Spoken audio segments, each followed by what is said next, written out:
Thank you, Steve. So are you in danger of being foreclosed on? Guess what? There's a loophole that all homeowners must know about that can keep the banks from taking your house.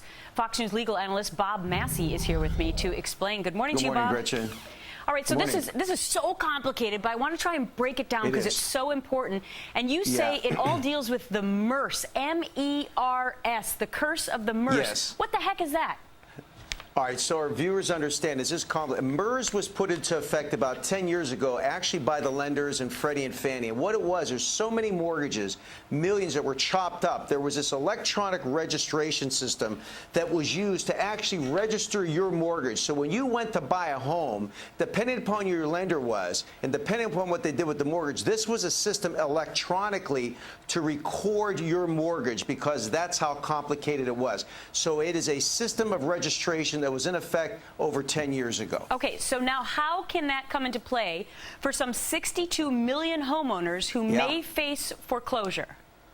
This is catching a lot of ground in the courts. So any of our viewers who has received a foreclosure notice from MERS, M-E-R-S, what the courts are saying is this. They're saying, wait a second.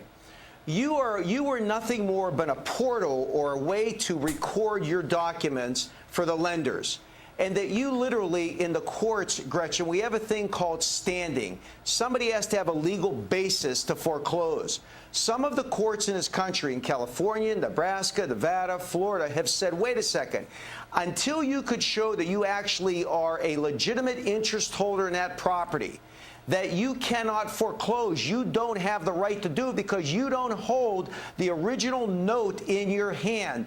Therefore, you're nothing more than a fiction that was created by the lenders, and the courts are basically restraining the foreclosures based on the MERS theory. So any of our viewers out there who have received this, I've been involved in a lot of this litigation. They need to look and have it studied by a lawyer for purpose of seeing if they could stop the foreclosure.